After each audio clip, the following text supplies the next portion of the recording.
Okay, so should have all my settings correct now. It's been a while since I've had this PC set up.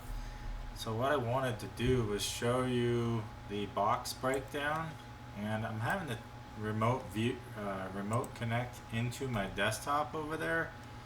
It appears that TCG Player does not give me a link to download Quicklist onto the desktop that I already had Quicklist on. For some reason, Windows updated and the application is now off this machine that I have here, so bear with me as I remote into this and kind of show you the data.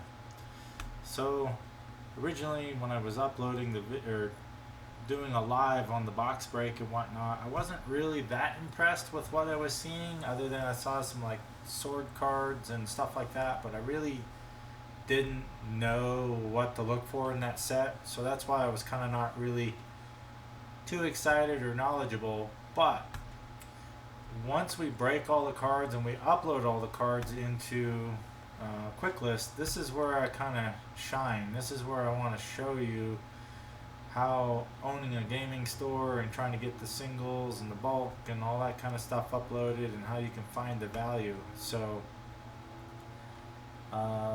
just a tad under 400 cards, and I did throw away some of the art cards. Didn't really care about those. Some of the artwork, sure. Others, I don't care. So as you come down through here, you'll see some blanks here. So for some reason, it does not add that total to the store price. Doesn't matter how many times you update it or whatnot. Some of this information is still missing. And then sometimes it can't pull data for the low price column either. And sometimes for the market values, that's why you'll see like there's the difference between these two here. So I ignore the store price. I always just follow the market price anyway. So let's go ahead and get started. What I want to show you is the reason why I'm starting to crack certain sets is right here, the store quantity column. It's going to show you that I have nothing. No data, because those cards did not exist in my store, and that is the reason why I'm adding set boxes or booster boxes to our inventory now. So let's go ahead and get out of the art cards, because that's not really a usable data point here. But if you start noticing here, you'll see some zeros, some twos and ones. This is the stuff I'm talking about. Anything usually less than 5 copies, I'm pretty low, and a lot of times when you see the zeros and the ones, I'm almost sold out, or I have recently sold out of these. Chances are I've had them in the past, I just don't have them anymore. So that's a good sign. A, we're replenishing stock. B, we're beefing up the inventory. As you can see, some of these I must have had at one point 108 copies, so I still have all that. And dinner's ready in 2 minutes, so I gotta wrap this up. So as you can see, a lot of like 2s and 1s and 3s and 0s here. So this was a much needed replenishment to the stock. We're going to roll through this pretty quick. I'll just kind of scroll randomly through here. As you can see, 100 copies of that, 107 copies of that. See, at one point I did try to buy like 25 to 100 copies of each type of card as I got going, because I couldn't buy the booster boxes, so I was trying to buy into the sets just to keep new stuff going, but I eventually just ran out of time to keep up with that, with everything that was going on with the move, closing of the house, the transition of the inventory to this facility we're at now, kind of setting everything back up. I mean, I just flat out lost track of time, and the focus that I once had. So I'm starting to get back to where I was, and we're going to be doing a lot more of these analyses type videos. So right here, I love this too, these full art lands. I like getting stuff like that into inventory, just generally because once I get to 20-30 copies of that, somebody will usually spot that I have that much. They like the same thing I like, and they're going to buy that out. But it's a slow build to kind of get back up there. Right here, this is this is huge for me right here.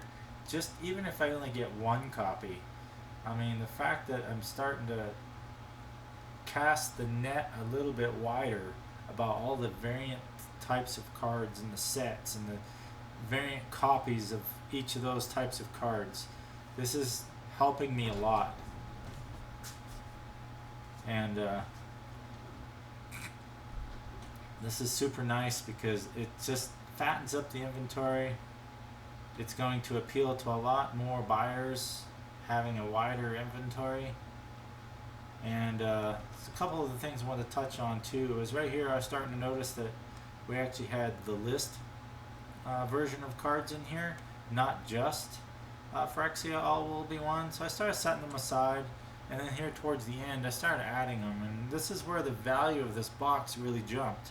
So I want to talk about how the list and some of the commander version of cards get added to boxes and increase the value. Everybody knows that it does sometimes, but for the set itself, it doesn't seem like the set stands on its own. So you pay 110, 90, 130 bucks for a box, and you're not even going to get a whole lot of value back out of it. You're lucky if you even break even.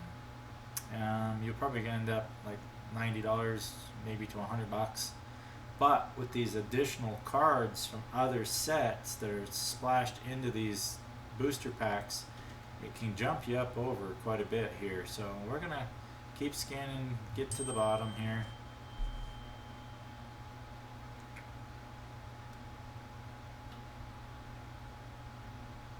And let's get down here to the bottom. There you go. So Sword of Feast and Famine I showed on the video. That's a list reprint. That was a $31.22 card.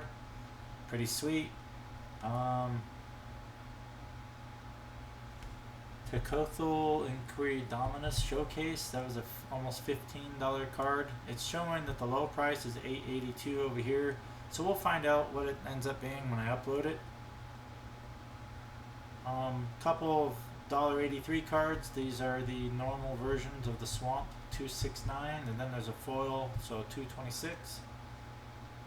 A couple $1.33 cards, Sheoldred's Edict. There was another card here. It was Urza's Saga, I thought. So we're gonna go ahead and do a search just by. Is it Urza's Saga? Yeah, Urza's Saga. So there you go. From the list, reprint, $40.68.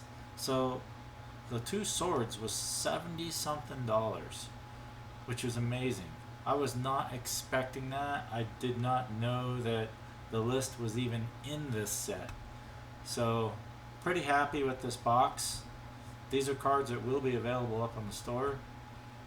So as you can see, I filled a lot of stuff that I had zero stock on. I mean, obviously I didn't have this, and I'm probably walked away with about $67. I think I paid $110 for that box.